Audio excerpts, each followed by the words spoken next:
അവരുടെ തന്തയല്ലല്ലോ എന്റെ തന്ത.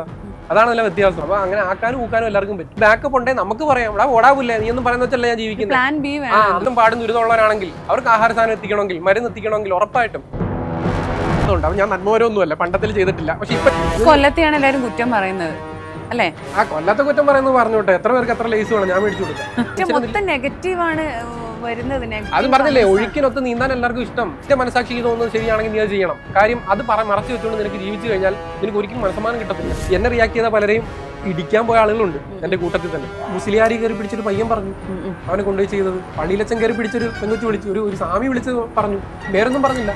എന്താ പറഞ്ഞത് അവര്? കയറി പിടിച്ച് അതല്ലാതെ എന്തുവാ, ചില ആണുങ്ങൾ ഒരു തൊടയിലും ചന്തിക്കൊക്കെ പിടിക്കും. അപ്പൊ അതിന്റെ ഉദ്ദേശം എന്തുവാ? അത് ഒരാളുടെയും മനസ്സ് വെച്ച് കളിക്കരുത്, ഇമോഷൻ വെച്ച് കളിക്കരുത്. അവർക്ക് എന്ത് വിഷമം ഉണ്ടായിട്ടുണ്ടാവും. ഈ സമയത്ത് ഞാൻ പറയുന്നു, വെല്ലുവിളിച്ച് പറയുന്നു, ആര് വേണമെങ്കിലും വെല്ലുവിളിക്കാം. ഈ കേരളത്തിലുള്ള എല്ലാ ഇൻഫ്ലുവൻസേഴ്സിനും ഞാൻ വെല്ലുവിളിക്കാം. ഈ നിമിഷം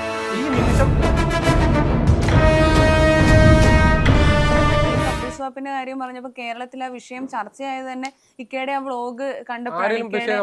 പക്ഷെ എവിടെയും അൽത്വാഫ് ആണ് ഇത് പൊക്കിക്കൊണ്ട് വന്നത് എന്ന് എവിടെയും പറഞ്ഞില്ല. അതാ ഞാൻ പറഞ്ഞ മറുനാടൻ മലയാളി മാത്രമാണ്. മറുനാടൻ മലയാളി എന്ന് പറയുന്നത് ഒരു ഉയർന്ന മീഡിയ ചാനൽ എന്ന് പറഞ്ഞു. ഞാൻ പറഞ്ഞ ഈ റിയാക്ഷൻ ചെയ്യുന്ന ആളുകളുടെ കാര്യം. എന്നിട്ടും ഇല്ല, സാറ്റലൈറ്റ് ചാനലുകളൊന്നും ചെയ്തിട്ടില്ല, അത് വേറെ കാര്യം. അല്ലാതെ ബ്ലോഗ് ചെയ്യുന്ന റിയാക്ഷൻ ചെയ്യുന്ന ആളുകൾ ആരും അതിനുശേഷം അത് പോട്ടെ, അന്നത്തെ കാലത്ത് അവരില്ലെന്ന് പറയാം. അതിനുശേഷം ഞാൻ എന്തൊക്കെ ചെയ്തിരിക്കുന്നു, മരം പോലും ചെയ്തതെന്ന് പറഞ്ഞു കഴിഞ്ഞാൽ ഈ 4 ദിവസം ജോലി നഷ്ടപ്പെടുത്തിയിട്ടാണ്. പിന്നല്ലാതെ അതിൽ ഞാൻ പറഞ്ഞു അതിപ്പോ എന്റെ പബ്ലിസിറ്റിക്ക് വേണ്ടി തന്നെ പോകുന്നതെന്ന് തന്നെ കരുതിക്കോ. പക്ഷെ ഞാൻ വെച്ച റിയാലിറ്റിയാണ് ഈ വെച്ചത്. അയ്യത്തല്ല കൊണ്ടുവച്ചേ 14 വീടുകളിൽ, കേരളത്തിലുള്ള 14 ആളുകളുടെ വീടുകളിലാണ് വെച്ചേ. അവർ അഡ്രസ്സ് ഞാൻ അതിൽ കൊടുത്തിട്ടുണ്ട്. എന്റെ പബ്ലിസിറ്റിക്ക് തന്നെ കൂട്ടിക്കോ. പക്ഷെ അവിടെ ഒരു മരമുണ്ട്. നാളെ മരം വളർന്നു കഴിഞ്ഞാൽ അത് തണലായും അത് കായായി മാറും. അത് റിയാലിറ്റിയാ. അത് കണ്ടിട്ട് ഇവൻ ചെയ്തത് ഇങ്ങനെ പോയി അനുകരിക്കാരെങ്കിലും ഓക്കെ, ഞാൻ ചെയ്ത് തെറ്റാതെ കൂട്ടിക്കോ, ഞാൻ ചെയ്ത് ഭയങ്കര മഹാഭാവാന്ന് കൂട്ടിക്കോ, അനുകരിക്ക്. ഇല്ലേ അതിന് ചെയ്ത ഒരു വീഡിയോ ഇട്, എന്നിട്ട് വന്നിട്ട് സംസാരിക്കും. അപ്പൊ അങ്ങനെ ആക്കാനും ഊക്കാനും എല്ലാവർക്കും പറ്റും. അവരെയൊക്കെ ബ്ലോക്ക് ചെയ്തോ? എന്തിന്? ഒരു ബ്ലോക്കും ഇല്ല. അവരൊക്കെ ഈ നിമിഷം ഒരു ഹെൽപ്പിന് വിളിച്ചാലും ഞാൻ പോകും. അവരുടെ തന്തയല്ലല്ലോ എന്റെ തന്ത. അതാണല്ലോ വ്യത്യാസം. അത് ലാലേട്ടൻ അങ്ങനെ ഡയലോഗ് പറഞ്ഞു വെച്ചോണ്ട് കാര്യമായി. അവിടെ എന്റെ വ്യത്യാസം, ഞാൻ പഠിച്ചത് എന്റെ പ്രത്യയശാസ്ത്രം, എന്റെ വിശ്വാസം അതാ പഠിപ്പിച്ചത്. എന്നെ എന്തൊക്കെ പറഞ്ഞാലും എന്നെ ഉപദ്രവിച്ചാലും ഉറപ്പായിട്ട് നിൽക്കും. ചിലർക്ക് അങ്ങനെ പറ്റത്തില്ലായിരിക്കും. ഇപ്പൊ എനിക്ക് അതേ പറ്റത്തുള്ളൂ. അതാ ഞാൻ വിശ്വസിച്ചത്. എന്നെ എന്ത് തിയറി വിളിച്ചാൽ ചിലപ്പോൾ അവർക്ക് എന്നെ ഫേസ് ചെയ്യാൻ മടി കാണും. പക്ഷെ എന്റെ അടുത്ത് വരാം, എന്റെ അടുത്ത് ഹെൽപ്പ് ചോദിക്കാൻ എന്നെ കൊണ്ട് കഴിയുന്നതിന്റെ പരമാവധി. അതിന്റെ അടി വന്നിട്ട് കമന്റ് ഇടും 1000 രൂപ 500 തരത്തില്ല. അതൊന്നുമില്ല, അതൊന്നും അങ്ങനെ കൊടുക്കേണ്ട കാര്യമില്ല. പക്ഷെ ബുദ്ധിമുട്ടും പാടും ദുരിതമുള്ളവരാണെങ്കിൽ അവർക്ക് ആഹാര സാധനം എത്തിക്കണമെങ്കിൽ മരുന്ന് എത്തിക്കണമെങ്കിൽ ഉറപ്പായിട്ടും എന്നെ കൊണ്ട് കഴിയുന്ന രീതിയിൽ അന്വേഷിച്ചിട്ട് എത്തിക്കും. അത് ആരായാലും, എന്നെ റിയാക്ഷൻ ചെയ്ത ഒരാളും തെറി വിളിച്ച ഒരാളും തന്തയ്ക്ക് വിളിച്ച ഒരാളും ആരാണെങ്കിലും എത്തിക്കും. അതിലൊരു മടിയില്ല. കാരണം ഞാൻ ഈ പറയുന്നത് പറഞ്ഞു കഴിഞ്ഞാൽ എനിക്ക് ഈ ആളുകൾ കണ്ടു കിട്ടുന്ന കാശാണ് ഇപ്പൊ ഈ ഇതിലുള്ളത്. അപ്പൊ അത് ഞാൻ പറയുന്നത് എനിക്ക് മടി കാണിക്കേണ്ട കാര്യമില്ല. അല്ല ഞാനൊന്നും ഉണ്ടാക്കിയല്ല, ഞാൻ ബിസിനസ് ഉണ്ടാക്കുന്നുണ്ട്, ഞാൻ വീട്ടിലേക്ക് എടുക്കുന്നുണ്ട്. അല്ലാതെ ഈ കിട്ടുന്ന വരുമാനത്തിന്റെ ഒരു ഭാഗം ഞാൻ കൊടുക്കുന്നതിന് ഞാനതിന് നല്ല വരുമാനം ഉണ്ടോ? ഏതിന്ന്? യൂട്യൂബിൽ നിന്ന് പണ്ട് നല്ല വരുമാനം ഉണ്ടായിരുന്നു. ഇപ്പൊ അങ്ങനെ കൺസിസ്റ്റന്റ് വീഡിയോ ഇടുന്നില്ലല്ലോ. ചെറിയ വരുമാനം വരും, കാരണം അങ്ങനെ വീഡിയോ ഇടാൻ സമയം കിട്ടില്ല. 1 lakh എപ്പോ കിട്ടുമായിരുന്നു. പക്ഷെ ഇപ്പൊ ഞാൻ കൺസിസ്റ്റന്റ് ആയിട്ട് വീഡിയോ ഇടുന്നില്ല. അതൊക്കെ പാവങ്ങൾക്ക് വേണ്ടി തന്നെ നീക്കി വെക്കുന്നത്. പാവങ്ങൾക്ക് വേണ്ടി ഒന്നുമല്ല, എന്റെ വീട്ടിലുള്ള പാവങ്ങൾക്ക് വേണ്ടി കൊടുക്കും. മകൻ വാപ്പാക്ക് അതാണ് ഫസ്റ്റ്. എവിടെയും തന്തിക്കും തള്ളയും കൊടുക്കുക, അത് ഫസ്റ്റ് പ്രിഫറൻസ്. അതെ, അതിനുശേഷം നമുക്ക് കിട്ടുന്നതിന് ഒരു പങ്ക് ഇവർക്ക് കൊടുക്കാനായിട്ട് വെക്കുക. അത് പബ്ലിസിറ്റി കാണിച്ച് കൊടുക്കുന്നതിലെന്ന് പറഞ്ഞാൽ എനിക്ക് യോജിപ്പില്ല. പിന്നെ എന്തിനാന്ന് പറഞ്ഞാൽ എന്റെ വീഡിയോ കൊണ്ട് ഒരുപാട് പേര് അനുകരിക്കുന്നുണ്ട്. എനിക്ക് ഭയങ്കര ഇഷ്ടമാണ്. ചേട്ടൻ ചെയ്യുന്ന കണ്ടിട്ട് അതിന് വേണ്ടി മാത്രം കൊടുക്കുന്നത്. അല്ലാതെ ഈ പബ്ലിസിറ്റി കാണിച്ചു കൊടുത്താൽ ദൈവത്തിന് അത് പുണ്യൊന്നും കിട്ടും ഞാൻ പ്രതീക്ഷിക്കുന്നില്ല. പബ്ലിസിറ്റി കിട്ടും. പക്ഷെ ആ മേടിക്കുന്നവരോടെല്ലാം നമ്മൾ ചോദിക്കും, നിങ്ങൾ ഈ വീഡിയോ അതാ എന്റെ ഈ വീഡിയോ എടുത്തിട്ട് കണ്ടിട്ട് നിങ്ങൾക്ക് വീഡിയോ നമ്മൾ ചോദിക്കും, വീഡിയോ എടുക്കുന്ന താല്പര്യം അവർ കുഴപ്പമില്ല എടുത്തോ, കുഴപ്പം എത്ര വീഡിയോ. അതിൽ ഞാൻ കണ്ടതെന്ന് വെച്ചാൽ അവരുടെ മറ്റാരും മുഖം ബ്ലർ ചെയ്യാറില്ല. പക്ഷെ ഇക്ക മുഖം ബ്ലർ ചെയ്തിട്ടാണ്. അല്ല, അത് ലേറ്റസ്റ്റ് വീഡിയോയിൽ ബ്ലർ ചെയ്തതാ. അത് ഇതിനു മുമ്പ് ചെയ്യാത്തതുകൊണ്ട്. അപ്പൊ ഞാൻ നന്മോരൊന്നുമല്ല, പണ്ടത്തിൽ ചെയ്തിട്ടില്ല. പക്ഷെ ഇപ്പൊ ഞാൻ അങ്ങനെ ചിന്തിക്കുമ്പോൾ ചില വീഡിയോസിൽ അത് വീഡിയോ ഇപ്പൊ ബ്ലർ ചെയ്യണമെന്ന് തോന്നിയതേ അവസ്ഥ ദയനീയമാണ്. നമ്മളൊരാൾക്ക് സമ്മാനം കൊടുക്കുമെങ്കിൽ ബ്ലർ ചെയ്യേണ്ട കാര്യമില്ല. പക്ഷെ ആഹാരമൊക്കെ അവർക്ക് നീഡായി വരുമ്പോൾ ഗതികേടെന്ന് തോന്നുമ്പോൾ എനിക്ക് അങ്ങനെ ചെയ്യണമെന്ന് തോന്നി. പക്ഷെ ചിലരുണ്ട്, നമ്മൾ അവർ വീട്ടിൽ കൊണ്ട് ഒരു അരിയും സാധനം കൊടുക്കുവാണെങ്കിൽ അത് അവർ നമ്മുടെ ചോദിക്കുന്നൊന്നുമല്ല, ബ്ലർ ചെയ്യേണ്ട കാര്യമില്ല, സമ്മാനം കൊടുക്കുക. ഇത് പിന്നെ ആഹാര സാധനമാണ്, രാത്രി ഞാൻ കഴിച്ചിട്ടില്ല എന്ന് പറഞ്ഞു കൊടുത്തപ്പോൾ എനിക്കത് ബ്ലർ ചെയ്യണമെന്ന് തോന്നി. പിന്നെ അവരെ നമുക്ക് കുറച്ച് പരിചയമുള്ള ആളുകളൊക്കെ ആകുമ്പോഴത്തേക്കിനും കുറച്ച് അവരെ അറിയാവുന്നവർ കാണുമല്ലോ. അപ്പൊ അവർക്കൊരു ബുദ്ധിമുട്ട് അവരുടെ മക്കൾക്കൊക്കെ ചിലപ്പോൾ ഒരു പക്ഷെ അതുകൊണ്ട് നന്നായെങ്കിലോ, മക്കളും വീടും ഒക്കെ ഉള്ളവരാ, അവർക്ക് അതിൽ പ്രശ്നമില്ല. അവർക്ക് ആഹാരം ആളുകളുണ്ട് അവിടെ ഉണ്ടല്ലോ എന്ന് പറഞ്ഞ ആൾ കൊണ്ട് കൊടുക്കും. പക്ഷെ അവരുടെ മക്കൾ ഒരു പക്ഷെ അവർക്ക് കുറ്റബോധം തോന്നി അവരെ തിരിച്ചു വിളിച്ചോണ്ട് പോകാൻ അവസരം കിട്ടി. അതൊരാൾ പറയുന്നുണ്ട്, എന്റെ മക്കള് എന്നെ ഒഴിവാക്കി, ആ സമയത്ത് നോക്കുന്നില്ല. ഇത് കണ്ടിട്ട് അവർക്ക് ഇതാവരുതല്ലോ. അതെ, പിന്നെ ഈ ഒരു വീഡിയോയിൽ ഇപ്പോ ഇക്കം എന്റെ കനാൽ ബോയ്സിനെതിരെ ചെയ്തപ്പോ അവര് അവർക്കെതിരെയല്ല, അവര് കുട്ടികൾ പഠിക്കാൻ പോകണം, എന്തെങ്കിലും കൈത്തൊഴിൽ പഠിക്കണം, അങ്ങനെയൊക്കെയാണ് ആ വീഡിയോ പറയുന്നത്. പിന്നെ നാളെ അവരൊരു വീട് വാങ്ങിയ അല്ലെങ്കിൽ ഒരു കാറ് വാങ്ങിച്ചാല് ഒക്കെ അവരെ ഇങ്ങനെ മുകളിലോട്ട് കൊണ്ടുപോയവരെ താഴെ നമുക്കെന്തറിയോ ഇപ്പൊ ഇവരുടെ അവസ്ഥയിൽ കണ്ടവരുണ്ടല്ലോ, ഒരു വിഭാഗം ആളുകൾക്ക് ഈ ദാരിദ്ര്യം പട്ടികളും അങ്ങനെ തന്നെ കിടക്കണമെന്ന് ഇഷ്ടം. അതുകൊണ്ടാണ് ഇഷ്ടപ്പെട്ട ഇത്. എന്റെ ഞാൻ കണ്ട് വീഡിയോ കണ്ട് കാശ് കൊണ്ടുകൊണ്ട് അവൻ വീട് മേടിക്കുന്നു, അവൻ കാറ് മേടിക്കുന്നു. നമുക്കറിയാം ഈ ബുൾജെറ്റിന്റെ കാര്യം തന്നെ എടുത്ത് പറയാം. അവര് പാവങ്ങളായിട്ട് നടന്നു, ഭയങ്കര സപ്പോർട്ടാണ്. ഇവര് വീടും കാറും ഒക്കെ മേടിച്ചു കഴിഞ്ഞപ്പോഴത്തേന് എന്ത് തെറിയും കാര്യങ്ങളും അവർക്ക് ഭയങ്കര നെഗറ്റീവ് വന്നു. അതെന്താണെന്നറിയാവോ, ഇവന്മാര് തെണ്ടി കുത്തുവാളെടുത്ത് നടക്കണം എന്ന് വിചാരിക്കുന്ന ആളുകൾ അങ്ങനെ ആണെങ്കിൽ കുഴപ്പമില്ല. പക്ഷെ അവരെ അറസ്റ്റ് ചെയ്തപ്പോൾ എല്ലാവരും സന്തോഷിച്ചു. അതാ പറഞ്ഞ ഇവരെന്തെങ്കിലും വാഹനം മേടിക്കുന്നു, നല്ല ആഹാരം കഴിക്കുന്നു, ഉടുപ്പിടുന്നു എന്ന് കണ്ടു കഴിയുമ്പോഴത്തേനും ആളുകൾക്ക് എന്തോ ഒരു അതാണ് ഈ പിള്ളേരുടെ കാര്യത്തിൽ ഉണ്ടാവാൻ പോകുന്നത്. അവർ നാളെ ടിവിയും വീടും കാറും മേടിച്ചു കഴിയുമ്പോൾ പറയും, കണ്ടോ ഒന്നും ഇല്ലാതെ കടന്നവന്മാരാ, ഞങ്ങളുടെ വീഡിയോ കണ്ടിട്ട് എന്തിനാ അങ്ങനെ പറയുന്നത്, നിങ്ങളടുത്ത് ആരെങ്കിലും പറഞ്ഞു വീഡിയോ കാണാൻ അവരുടെ ഇല്ലല്ലോ. എന്നിട്ട് ഇതെല്ലാം ചെയ്തു കൊടുത്തിട്ട് അവസാനം ഇത് പറയേണ്ട കാര്യമില്ല. പലരും ഇപ്പൊ പറയുന്നത് അവർക്ക് ഭയങ്കര ജാട കൂടിയിട്ടുണ്ട്. അവരിപ്പം 2000 രൂപയൊക്കെയാണ് ഓരോ വിഷസിനൊക്കെ വാങ്ങുന്നത്. പക്ഷെ അത് ഞാനൊരു കാര്യം പറയട്ടെ, ഇപ്പൊ 30,000 20,000 ഒക്കെ വാങ്ങുന്ന വ്ളോഗേഴ്സ് ഉണ്ട്, 10,000. അവർ ഏറ്റവും കുറഞ്ഞ പൈസ. അതിൽ എനിക്ക് ഒരു തെറ്റും പറയാൻ പറ്റത്തില്ല. കാര്യം ഞാൻ തന്നെ വീഡിയോ പറഞ്ഞല്ലോ, 40,000 50,000 ഫോളോവേഴ്സ് ഉള്ളവർ മേടിക്കുന്ന 15,000 20,000 രൂപ. അവർ 2,000 മേടിക്കുന്നത് എനിക്ക് കുറവായിട്ടൊന്നും തോന്നുന്നില്ല. പിന്നെ അതിന്റെ പ്രശ്നം എന്ന് പറഞ്ഞാൽ അവരെ ഊക്കാനായിട്ട് ഒരുപാട് ആളുകൾ നടക്കുക, മെസ്സേജ് അങ്ങോട്ടൊക്കെ അയച്ചിട്ടേ. അപ്പൊ ഈ പിള്ളേരത് മനസ്സിലാക്കേണ്ട കാര്യം എന്ന് പറഞ്ഞാൽ അവരത് മനസ്സിലാക്കി നിൽക്കുക. അവരെ എപ്പോഴും തെണ്ടികളായിട്ട് കാണാൻ ഒരുപാട് ആളുകൾക്ക് ഇഷ്ടം, തെണ്ടി കുത്തുവാള എടുത്ത് കാണാനാണ് ഇഷ്ടം. ഞാൻ അതാ പറഞ്ഞു കൊടുത്തത്, മക്കളെ നിങ്ങളെ തെണ്ടി കുത്തുവാള എടുത്ത് കാണാൻ ഇവരിയ്ക്കുന്നത്. നിങ്ങൾ നാളെ എന്തെങ്കിലും ഒന്ന് കൂട്ടി പറയുമ്പോഴത്തേക്കിനും, നിങ്ങൾ വരുമാനം ചോദിക്കുമ്പോഴത്തേക്കിനും, നീ ഞങ്ങളുടെ ഔദാര്യത്തിൽ വന്നതല്ലയോ എന്നൊരു ചോദ്യം ഇവരുടെ ഭാഗത്തുനിന്ന് വരാതിരിക്കണമെങ്കിൽ നമുക്ക് പറയണടാ, നീ ഇതില്ലെങ്കിൽ ഞങ്ങൾക്ക് വേറെ ജോലി ഉണ്ടെന്ന് പറയാൻ പറ്റണം. അതൊരു മാതൃകയാണ്, ബിസിനസ് ഒക്കെയാണ്. ഞാൻ പറയുന്നില്ലേ, എന്റെ കാര്യം പറയുന്നത്. ഞാനിപ്പോ ഇതില്ലാതെ കഴിഞ്ഞാൽ എങ്ങനെ നിൽക്കാൻ പറ്റും? ഇതുകൊണ്ടൊന്നും നിൽക്കാൻ പറ്റത്തൊന്നുമില്ല. ഇതല്ല എല്ലാ കാലത്തും നിൽക്കുവോ? എനിക്കും നമ്മൾ വന്ന സമയത്ത് എത്രയോ വ്ളോഗേഴ്സ് ഉണ്ട്, എത്ര പേര് ഇപ്പൊ എക്സിസ്റ്റ് ചെയ്യുന്നുണ്ട്. അത് ഞാൻ പറഞ്ഞു, അത് ഞാൻ വരുമാനം ഇതിൽ മാത്രം കേന്ദ്രീകരിച്ച് നിന്നിരുന്നെങ്കിലും എന്റെ യൂട്യൂബിൽ നിന്നുള്ള വരുമാനം പൂർണ്ണമായിട്ടുണ്ടെന്ന് പറയാൻ പറ്റത്തില്ല. എനിക്ക് ഫേസ്ബുക്കിന് ഒരു വർഷത്തേക്ക് ബാൻ കിട്ടിയതാണ്, അതിനുശേഷം ഇപ്പൊ പിന്നെ വന്നത്. ആ സമയത്ത് ഞാൻ എന്ത് ചെയ്യും? അപ്പൊ എനിക്ക് വേറെ വരുമാനം ബാക്കപ്പും വേണം. യൂട്യൂബ് ഒരു കോപ്പിറൈറ്റ് വന്ന് അടിച്ചു പോകുന്നു, ഇൻസ്റ്റ പോകുന്നു, ഫേസ്ബുക്ക് പോകുന്നു, ഈ പിള്ളേർ ബാക്കിയുള്ളവർ എന്ത് ചെയ്യും? ആ സമയത്ത് വേറെ വരുമാനം ഉണ്ടെങ്കിൽ, ഒരു ബാക്കപ്പ് ഉണ്ടെങ്കിൽ നമുക്ക് പറയാം, ഇവിടെ ഓടാവില്ല, നീ ഒന്നും പറയുന്ന വെച്ചല്ല ഞാൻ ജീവിക്കുന്നത്. അന്ന് കൈ കഴിച്ച് വരേണ്ട അവസ്ഥ വരുന്നത്. റിച്ചുബായ് എന്ന് പറഞ്ഞ ഒരാളുണ്ടായിരുന്നു. അദ്ദേഹം കുറ്റി താടിയും മുടിയൊക്കെ പറ്റുവെട്ടി കയ്യിൽ മുണ്ട് എടുത്തോണ്ട് വീഡിയോ ഇട്ട് പാവം തോന്നി എല്ലാവരും സപ്പോർട്ട് ചെയ്തു. അയാൾ റാപ്പ് പോലെ സോങ് ഒക്കെ ഇറക്കി, കുറച്ച് കാശോ റീച്ചൊക്കെ വന്ന് യൂട്യൂബിലൊക്കെ വീഡിയോ ഇട്ട് റീച്ച് വന്ന് കാശ് വരാൻ തുടങ്ങിയപ്പോൾ ഇദ്ദേഹം താടിയൊക്കെ വളർത്തി, മുടിയൊക്കെ സ്ട്രെയിറ്റ് ചെയ്ത് വളർത്തി, നല്ല ജീൻസും ഷർട്ടും ഇട്ട് പുറത്തിറങ്ങിയപ്പോഴത്തേനും ആളുകൾ അദ്ദേഹത്തെ ഊക്കാൻ തുടങ്ങി, കളിയാക്കാൻ തുടങ്ങി. റീച്ച് വീഡിയോ കാണത്തില്ല, ഞങ്ങളുടെ കാശ് കൊണ്ട് നീ നന്നായല്ലോ.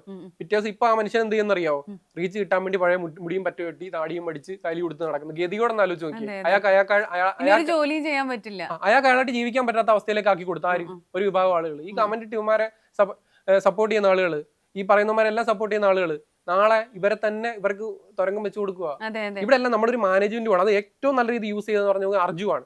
അതായത് കൊറോണ സമയത്ത് ആ സമയത്ത് അർജു കയറി ഇങ്ങോട്ട് വന്നു, കോമഡി വീഡിയോ ചെയ്ത് ഓരോ ദിവസവും 200-300K ഫോളോവേഴ്സ്, 2-3 ലക്ഷം കയറി അർജു. പക്ഷെ ആ അർജുന് കൺട്രോൾഡ് ആയിട്ട് അന്നും ഇന്നും ഓരോ മാസം ഇടപെട്ടാണെങ്കിലും ക്വാളിറ്റി കണ്ടന്റ് കൊടുത്ത് ഇന്ന് നിലനിൽക്കുന്നത് അതുകൊണ്ടാണ്. ആ ഹൈപ്പിനെ എല്ലാവർക്കും മാനേജ് ചെയ്യാൻ പറ്റത്തില്ല. ഇവരെന്ന് പറഞ്ഞാൽ അവരുടെ വായിന്ന് വരുന്നെന്ന് പറഞ്ഞാൽ നിഷ്കളങ്കതയുടെ അവരുടെ നാട്ടിലുള്ള ഭാഷയൊക്കെയാണ്. പക്ഷെ മറ്റുള്ളവർക്ക് അത് രസിക്കത്തുമില്ല. അപ്പൊ ഈ സപ്പോർട്ട് ചെയ്തവർ ആരും അവരുടെ കൂടെ കാണത്തില്ല. ഈ സപ്പോർട്ട് ചെയ്ത് എന്നെ തെറി പറഞ്ഞിട്ടവർ തന്നെ നാളെ അവർക്കെതിരെ വീഡിയോ ഇടുന്ന ഒരു കാലം വരും. അത് വിദൂരത്തല്ല, നോക്കിക്കൂ. ആ കോൺഫിഡൻസ് എനിക്കുണ്ട്. എന്റെ മനസാക്ഷിയെ ഞാൻ വിശ്വസിപ്പിച്ചാൽ മതി. ഞാൻ നേരത്തെ പറഞ്ഞില്ലേ, എന്റെ തന്തേന്ന് തള്ളയും പറഞ്ഞാലും, ഈ സമൂഹം മൊത്തം പറഞ്ഞാലും, എനിക്കെതിരെ പറഞ്ഞാലും, ഈ ലോകം മൊത്തം പറഞ്ഞാലും, എന്റെ മനസാക്ഷി അതിന് കൂടെ ഉണ്ടെങ്കിൽ എനിക്ക് അത് മതി. ഇവരെ ഒന്നും ബോധിപ്പിച്ചിട്ട് എനിക്ക് കാര്യമില്ല. പക്ഷെ ഒരുപാട് അച്ഛനും അമ്മക്കും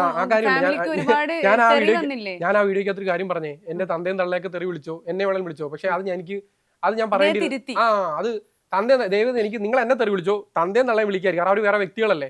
ആ അവസരത്തിൽ അത് പറയേണ്ടായിരുന്നു തോന്നി. കാരണം എന്റെ ഒരു ഇതിന് പറഞ്ഞതാണ്. പക്ഷെ അങ്ങനെ പറഞ്ഞിട്ട് എനിക്ക് കുഴപ്പമൊന്നുണ്ടോ എന്ന് ആലോചിച്ച് നോക്കി. ഏറ്റവും ക്ഷമയുള്ളവരാ, നമ്മുടെ ശരീരത്തെ കൺട്രോൾ ചെയ്യാൻ പറ്റുന്നവരാ. ഞാൻ പറയട്ടെ, ഞാനിപ്പോ ഇവിടെ നിൽക്കുന്ന റോഡിലോട്ട് ഇറങ്ങി 10 പേരെ തന്തിക്ക് വിളിച്ചു കഴിഞ്ഞാൽ എല്ലാവരും എന്നെ അടിക്കും. അതിനപ്പുറത്തേക്ക് എന്നെ ആരും ഒന്ന് തന്തിക്ക് വിളിച്ചാൽ ഞാൻ ഒരു ചിരിച്ചു കാണിക്കുവാണെങ്കിൽ നാളെ അവർക്ക് കുറ്റബോധം തോന്നും. അതാണ് ചെയ്തു കൊടുക്കുന്നത്. നമുക്ക് ഏറ്റവും വലിയ ശക്തന്റെ ഏറ്റവും വലിയ കരുത്തെന്ന് പറഞ്ഞാൽ ഒരു ക്ഷമയുണ്ടായിരിക്കുന്നത്. മനസ്സിനെ, സ്വന്തം ശരീരത്തെ കൺട്രോൾ ചെയ്യാൻ പറ്റുമെന്ന് എങ്ങനെ നാട്ടുകാരെ കൺട്രോൾ ചെയ്യുന്നത്? എന്നെ ആരും തെറി വിളിച്ചാൽ എനിക്ക് പ്രശ്നമില്ലെന്ന് ഞാൻ പറയുന്നത്. അത് നമ്മൾ അങ്ങനെ ആവണം. തിരിച്ച് വിളിക്കില്ലേ എന്ന് പറഞ്ഞു കഴിഞ്ഞാൽ അങ്ങനെ ആയിരുന്നു, വിളിക്കുന്ന ആളായിരുന്നു. ഇപ്പോഴും ചില സമയത്ത്, പക്ഷെ അങ്ങനെ ആവാൻ പാടില്ലെന്ന് ഞാൻ പറയും. നമ്മൾ എത്ര തെറി വിളിച്ചാലും നമ്മൾ തിരിച്ചൊന്നും പറയുന്നില്ലെങ്കിൽ, നമ്മളൊരു വണ്ടി മുമ്പേ വരുക, നമ്മളിങ്ങനെ ക്രോസിന് കൊണ്ടുവന്ന് ഇങ്ങനെ ഇടിക്കാറായി, അവൻ പോടാ മറ്റേ വിളിച്ചിട്ട് നമ്മൾ അയാളുടെ മുഖത്തേക്കൊന്ന് നോക്കി ഒന്ന് ചിരിച്ച് ചേട്ടാ സോറി എന്ന് പറഞ്ഞാൽ വിചാരിക്കും. അല്ല, സോറി എന്ന് പറഞ്ഞു കഴിഞ്ഞാൽ അയാള് ഒരു ചീത്തവനെ തിരിച്ച് നമ്മളെ വിളിക്കത്തില്ല. അയാൾ എങ്ങനെ വിളിക്കാൻ പറ്റും അയാള് യെസ് എനിക്കറിയാവുന്ന അനുഭവമുള്ള അയാളങ്ങ് പോകും. അതിനപ്പുറത്തേക്ക് നീ പോടാ മറ്റേ മോൻ, അവൻ എന്തോ ചെയ്യും, അടുത്ത് ഇറങ്ങി ഒരു ഇടിയാവും, അങ്ങോട്ടും ഇങ്ങോട്ടും തല്ലാവും, നഷ്ടമല്ലേ. ഇത് ഞാൻ പറയട്ടെ, ഞാൻ സോറി ചേട്ടാ പറ്റിപ്പോയി ക്ഷമിക്കുന്നു പറഞ്ഞാൽ ഞാനങ്ങ് പോയി കഴിഞ്ഞാൽ മറ്റേ ആള് ഒരു അല്പമെങ്കിലും മനസാക്ഷിയുള്ള ഒരാളാണെങ്കിൽ, അല്പമെങ്കിലും അച്ഛനും അമ്മയും നല്ല രീതി വളർത്തിയ ഒരാളാണെങ്കിൽ രാത്രി പോയി കിടക്കുമ്പോൾ ആലോചിക്കും അവൻ എന്നെ തിരിച്ചൊന്നും പറഞ്ഞില്ലല്ലോ, അവൻ എന്നെ അത്രയും പറഞ്ഞല്ലോ. അങ്ങനെ എനിക്ക് അനുഭവമുണ്ട്. ഞാൻ തിരിച്ച് തെറി വിളിക്കാതെ എന്നെ തന്തിക്കും തിളക്കും വിളിച്ചിട്ട് കമന്റ് ഇട്ടു, ഞാൻ തിരിച്ചൊരു പുഞ്ചിരി കൊടുത്തു. 3-4 ദിവസം കഴിഞ്ഞപ്പോഴത്തേന് എന്റെ ഇൻബോക്സിൽ ഒന്ന് മെസ്സേജ് വെച്ചിട്ട് കരഞ്ഞുകൊണ്ട് അയാൾ പറയുന്നത്, ഇത്രയും ഞാൻ പറഞ്ഞിട്ട് നിങ്ങൾ എന്നെ തിരിച്ചൊന്നും പറഞ്ഞില്ലല്ലോ. അങ്ങനെയുള്ളവർ എന്റെ കൂടെ ഇപ്പോഴും ഉണ്ട്. അതാണ് എനിക്ക് തിരിച്ചു കൊടുക്കാൻ പറ്റുന്ന ഒരു ഇൻഫ്ലുവൻസർ എന്ന രീതിയിൽ എനിക്ക് ഇതിൽ നിന്ന് കൊടുക്കാൻ പറ്റും. ഞാൻ എവിടെയെങ്കിലും തെറി വിളിച്ചൊരു വീഡിയോ ഇട്ടോ തിരിച്ച് അവരെ എന്റെ വന്ന കമന്റുകൾക്ക് എവിടെയെങ്കിലും ഞാൻ തെറി വിളിച്ചോ? ഇല്ല. പക്ഷെ നമ്മൾ അതും പറഞ്ഞില്ലേ, ഒഴുക്കിനൊത്ത് നീന്താൻ എല്ലാവർക്കും ഇഷ്ടം, അതങ്ങ് നീന്തിക്കൊണ്ടേയിരിക്കും. എനിക്ക് പറഞ്ഞില്ല, എന്റെ മനസാക്ഷി എനിക്ക് ബോധിപ്പിച്ചല്ലേ പറ്റത്തുള്ളൂ. ഞാൻ ആ വീഡിയോ ഇടുന്നതിന് മുമ്പ് എന്റെ ഒരു ചേട്ടനുണ്ട്, റോഷിന റഹ്മാൻ, സംവിധായകനൊക്കെയാണ്, 8 സിനിമയുടെ സംവിധാനമൊക്കെ. അദ്ദേഹത്തിന്റെ അടുത്ത് ഞാൻ കാര്യം ചോദിച്ചു. അപ്പൊ പുള്ളിക്കാരൻ പറയാം, നിന്റെ മനസാക്ഷിക്ക് തോന്നുന്നത് ശരിയാണെങ്കിൽ നീ അത് ചെയ്യണം. കാര്യം അത് മറച്ചു വെച്ചുകൊണ്ട് നിനക്ക് ജീവിച്ചു കഴിഞ്ഞാൽ നിനക്ക് ഒരിക്കലും മനസ്സമാനം കിട്ടത്തില്ല. എന്നെ അത് പറഞ്ഞു കഴിഞ്ഞപ്പോഴത്തേക്കും ലോകം മൊത്തം എതിരാണെങ്കിലും ആ പറഞ്ഞതിൽ സത്യമെന്ന് എനിക്കറിയാം. ഈ കാലം തിരിച്ചാണെങ്കിലും റിയലൈസ് ചെയ്യുമെന്ന് എനിക്കറിയാം. അതെ, ഇപ്പൊ ഗാന്ധിജിയുടെ പാതയെ പിന്തുടരുന്നു. ഒരു കാരണത്തടിച്ചാൽ മറ്റൊരു കാരണം കാണിച്ചു കൊടുക്കണം, അല്ലാതെ ജീവിതത്തിൽ നൊന്ത് കഴിയുമ്പോഴത്തേനും ചിലപ്പോൾ നമ്മൾ പ്രതികരിക്കും. റിഫ്ലെക്സ് ആക്ഷൻ ഉണ്ടായി, ഒരു action is an equal and opposite reaction. അപ്പൊ റിയാക്ഷൻ ചെയ്യുന്നതെന്ന് പറഞ്ഞാൽ നമ്മുടെ ശരീരം റിയാക്ട് ചെയ്യുന്നത്. പക്ഷേ ഞാൻ പറഞ്ഞില്ലേ, നമ്മുടെ ഭാഗത്ത് ഇച്ചിരിയെങ്കിലും ന്യായം ഇല്ലെന്നുണ്ടെങ്കിൽ, ന്യായം ഇല്ല എങ്കിൽ നമ്മളതിൽ തിരിച്ചടിച്ചിട്ട് ഞാൻ നന്ദിയിലാണ് കാണിച്ചിട്ട് എനിക്ക് അടി കിട്ടുന്നെങ്കിൽ പിന്നെ തിരിച്ചടിച്ചിട്ട് എന്താ കാര്യം? അവിടെ തന്നെ വണ്ടി കൊണ്ടിട്ട് ഞാൻ അങ്ങോട്ട് കയറ്റി കൊടുത്തിട്ട് ആൾ ചീത്ത വിളിക്കും, ഞാൻ തിരിച്ച് ചീത്ത വിളിക്കാൻ അർത്ഥമില്ലല്ലോ. അവിടെയും ഞാൻ അയാളുടെ തെറ്റായിട്ട് ഞാൻ ക്ഷമിക്കുവാണെങ്കിൽ ഞാൻ അവിടെ കുറച്ചുകൂടെ നല്ലവനാവത്തേ ഉള്ളൂ. അങ്ങനെ തന്നെ തെറ്റ് അംഗീകരിക്കാനും. എന്റെ അടുത്ത് ഉമ്മൻചാണ്ടി സാർ, ഞാൻ അദ്ദേഹത്തെ ഇന്റർവ്യൂ ചെയ്ത സമയത്ത് അദ്ദേഹം പറഞ്ഞൊരു കാര്യമാണ്, അതർമാൻസ് വ്യൂസ് പോയിന്റിലൂടെ നമ്മൾ നോക്കണം. അത് നമ്മളെ മറ്റൊരാളായിട്ട് നോക്കണം, അങ്ങനെ ഒരാളായിട്ട് നോക്കണം. നമുക്ക് തെറ്റ് പറ്റി കഴിഞ്ഞാൽ തിരുത്താനുള്ള മനസ്സും കാണിക്കണം. ഈ രണ്ടിലും എനിക്കൊരു വിഷമമില്ല. കഴിഞ്ഞ ദിവസത്തെ വീഡിയോയിൽ തന്നെ എനിക്ക് പറഞ്ഞുള്ളൂ തെറ്റായിട്ട് തോന്നിയിട്ടില്ല. മനസ്സിലാക്കിയവർക്ക് തെറ്റാണ് വീഡിയോ ഒന്നുകൂടെ കാണേണ്ടതേ ഉള്ളൂ. അപ്പൊ ഉമ്മൻചാണ്ടി സാറിനെ കുറിച്ച് പറഞ്ഞപ്പോഴാ ഭയങ്കര ഇഷ്ടപ്പെട്ട, എനിക്ക് ഭയങ്കര ഇഷ്ടപ്പെട്ട ആളാണ്. അന്നത് പറഞ്ഞപ്പോ ഉമ്മൻചാണ്ടി സാർ അങ്ങനെ പറഞ്ഞപ്പോ എന്താണ് ശരിക്കും മനസ്സിൽ, അങ്ങനെയാണോ ഈ ഒരു ചിന്താഗതിയൊക്കെ മാറിയത്? അല്ല, അങ്ങനെ എല്ലാരും നമ്മുടെ ലൈഫിൽ ഇൻഫ്ലുവൻസ് ചെയ്യുമല്ലോ. അപ്പൊ അദ്ദേഹം അത് പറഞ്ഞപ്പോൾ ഞാൻ ഒരു വലിയ പോയിന്റാ. അദ്ദേഹം ഇത്രയും കാലം കേരളത്തിന്റെ മുഖ്യമന്ത്രിയായിരുന്ന ഒരു വ്യക്തി, പ്രതിപക്ഷ നേതാവായിരുന്ന ഒരു വ്യക്തി, 50 വർഷത്തോളം കാലം ആ മണ്ഡലത്തിൽ നിന്ന് മരണപ്പെടുന്ന സമയത്തും അദ്ദേഹം അവിടെ MLA. അപ്പൊ അങ്ങനെ ഒരു വ്യക്തി തന്നെ ഞാൻ തെറ്റ് തിരുത്താൻ തയ്യാറാകും എന്ന് പറയുന്നത്, അഹങ്കാരമില്ലാത്ത വർത്താനം പറയുന്നത്, ബാക്കിയുള്ള നേതാക്കന്മാരെ എനിക്ക് അടുത്തറിയാത്തോണ്ടോ അവരെ പറ്റി സംസാരിക്കാത്തത്. അതിനപ്പുറത്തേക്ക് ഇങ്ങനെ അതർമാൻസ് വ്യൂസ് പോയിന്റിലൂടെ അത് കറക്റ്റ് അല്ലേ? നമ്മളിങ്ങനെ ഒന്ന് നോക്കണം. അപ്പൊ ഞാൻ പലപ്പോഴും ചില സ്ഥലത്തൊക്കെ ചെല്ലുമ്പോഴത്തേക്കിനും ഞാൻ അഹങ്കാരിയായോ എന്ന് എനിക്കൊരു തോന്നൽ വരും. ഞാൻ കഴിഞ്ഞ ദിവസം ഒരു ഇനാഗുറേഷൻ പോയപ്പോൾ ഞാൻ മുണ്ട് എടുത്തോണ്ടാ പോകുന്നത്, ഷർട്ട് ഇട്ടിട്ടുണ്ട്. അപ്പൊ എനിക്ക് മുണ്ട് വലിയ കംഫർട്ട് അല്ല, പക്ഷെ എനിക്ക് എടുത്തോണ്ട് പോകണം. ഈ ഷർട്ട് ഉടയാതിരിക്കാനായിട്ട് ഞാൻ വലുതായിട്ട് അനങ്ങുന്നില്ല, കൈയൊന്നും കൊടുക്കുന്നില്ല, കണ്ണാടി വെച്ചോണ്ട് നിൽക്കുക. പക്ഷെ എനിക്ക് വീട്ടിൽ വന്നപ്പോൾ ഞാൻ ഇച്ചിരി വലിയ ജാട ഇട്ടു എന്നുള്ളത്. അപ്പൊ അത് ഞാൻ അവിടെ റിയലൈസ് ചെയ്യണം. എന്നിട്ട് ഞാൻ അടുത്തതിൽ തിരുത്തണം. ഞാൻ അഹങ്കാരി ആവരുത്. ഈ പറയുന്ന കാഴ്ചക്കാരായിട്ടുള്ള ഓരോരുത്തരുടെയും നക്കാപ്പിച്ച പോലെ ഓരോരോ വ്യൂസ് എനിക്ക് തന്നിട്ട് അവരുടെ ദയനീയം, അവരുടെ 10-15 മിനിറ്റ് ജീവിതത്തിലെ ദിവസത്തിലെ എനിക്ക് തന്നിട്ടാണ് ഞാൻ ഇങ്ങനെ നിൽക്കുന്നത്. അല്ലാതെ ഞാനൊന്നും ഉണ്ടാക്കിക്കൊണ്ട് വന്നതല്ല. എനിക്ക് കാണാനും കാഴ്ചക്കാരില്ലെങ്കിൽ, എന്നെ തെറി പറയാൻ ആളില്ലെങ്കിൽ, എന്നെ പോസിറ്റീവ് പറയാൻ ആളില്ലെങ്കിൽ ഞാനില്ല. ആ റിയലൈസേഷൻ എനിക്കുണ്ട്. അങ്ങനെ ഉണ്ടാവണം എന്നും. അപ്പൊ ഈ ഉമ്മൻചാണ്ടി സാറിന്റെ പറഞ്ഞപ്പോഴാണ്, ഇപ്പൊ ഭയങ്കര കൂളായിട്ട് ഒന്നിനെയും പ്രതികരിക്കാതെ നിയമപരമായിട്ടൊക്കെ നേരിടുന്ന ഒരാളായിരുന്നു, എല്ലാവർക്കും മാതൃകയാക്കാൻ പറ്റിയ ഒരാളായിരുന്നു. ഇപ്പൊ സരിതയുടെ ഒക്കെ കേസ് വന്നപ്പോൾ ഒരക്ഷരം പോലും പ്രതികരിച്ചില്ല. പക്ഷെ ഒരു തെറ്റും അദ്ദേഹം ചെയ്തില്ല എന്ന് പറഞ്ഞു. അദ്ദേഹത്തിനെതിരെ പറഞ്ഞവരൊക്കെ സത്യം എന്തൊക്കെയാണെങ്കിലും കാലം കുറച്ച് കഴിയുമ്പോൾ തെളിയും. അത് തെളിഞ്ഞല്ലോ. അപ്പോ ഞാൻ പറഞ്ഞില്ലേ, എനിക്ക് എന്റെ കൂട്ടായിരിക്കത്തില്ല എല്ലാവർക്കും പ്രതികരിക്കാൻ. എന്റെ സുഹൃത്തുക്കളുണ്ട്, ഈ പല വിഷയങ്ങളിലും അവരെ പോയി അടിക്കണം ഇടിക്കണം ഞാൻ പറഞ്ഞ് നിയന്ത്രിച്ചിട്ടുണ്ട്. അതായത് ഈ റിയാക്ഷൻ ചെയ്ത പലരുടെയും വേറെ ആളുകൾ റിയാക്ട് ചെയ്തിട്ടുള്ള, എന്നെ റിയാക്ട് ചെയ്ത പലരെയും ഇടിക്കാൻ പോയ ആളുകളുണ്ട് എന്റെ കൂട്ടത്തിൽ തന്നെ. ഞാൻ പറഞ്ഞു നിർത്തിയിട്ടുണ്ട്. പക്ഷെ പോരുത്. എന്തിനാ നമ്മൾ പക്വമല്ലാത്ത തീരുമാനം അവരോട് കിടന്ന് പറയട്ടെ, നമുക്കൊന്നും നഷ്ടപ്പെടാൻ പോകുന്നില്ല. എന്റെ തന്തയ്ക്കോ തള്ളയ്ക്കോ വിളിച്ചെന്ന് പറഞ്ഞ് എനിക്കൊന്നും വരാൻ പറ്റുന്നില്ല, എന്റെ വീട്ടുകാർക്ക് ഒന്നും വരാൻ പോകുന്നില്ല. നാളെ അവർക്ക് പ്രശ്നം ഉണ്ടാവും. ആ വീഡിയോ കണ്ടിട്ട് കുറച്ച് കാലം കഴിഞ്ഞിട്ട് അവരുടെ തന്തയുടെ തള്ളയെടുത്ത് പോയി ആളുകൾ ചോദിക്കും, നിങ്ങളുടെ മോനെന്താ ഇങ്ങനെ പറയുന്നത്? കാര്യം എന്ന് ഞാൻ ഈ സ്റ്റേറ്റ് നെഗറ്റീവ് പറഞ്ഞതെന്ന് പറഞ്ഞ് ആളുകൾ വിചാരിച്ചിരിക്കത്തില്ലല്ലോ. നാളെ എന്നെ പോസിറ്റീവിലായിരിക്കും അറിയപ്പെടുന്നത്. അന്ന് സമയത്ത് നോക്കുമ്പോൾ അൽത്താഫിനെ അന്ന് തെറി വിളിച്ചവൻ എന്തിനാ വിളിച്ചേ? അപ്പൊ അതുകൊണ്ട് നമ്മൾ എപ്പോഴും ഒരു മനുഷ്യന് എപ്പോഴും ഹിദായത്ത് കിട്ടുക, അതായത് ഒരു മനുഷ്യൻ എപ്പോഴും നന്നാവുന്നതെന്നും അറിയാൻ പറ്റത്തില്ല. അത് പക്ഷെ നമുക്ക് അവരെ തെറ്റുകളെ ചൂണ്ടിക്കാണിക്കാം. പക്ഷെ പറ്റേ ഒരാളെ അങ്ങ് തെറി വിളിക്കാൻ പറയുന്നത് ഇട്ടുകൊടുക്കുന്നതൊക്കെ. അസ്ലാം മാർലിയുടെ ഒരു വിഷയം വന്നു, അന്ന് കുറേ നെഗറ്റീവ് ഒക്കെ അസ്ലാം മാർലിക്ക് വന്നു. പക്ഷെ അസ്ലാം മാർലി എന്റെ സുഹൃത്താണ്. അവരുടെ കൂടെ തന്നെ ഞാൻ നിന്നെ. എന്റെ മനസാക്ഷിയും അവരുടെ അടുത്ത് പറഞ്ഞ കാര്യങ്ങളും എനിക്ക് അന്ന് കുറെ എതിര് വന്നപ്പോഴും എനിക്ക് എന്റെ സുഹൃത്താണ്, അവരുടെ ഭാഗത്തുനിന്ന് ശരി എനിക്കറിയാം.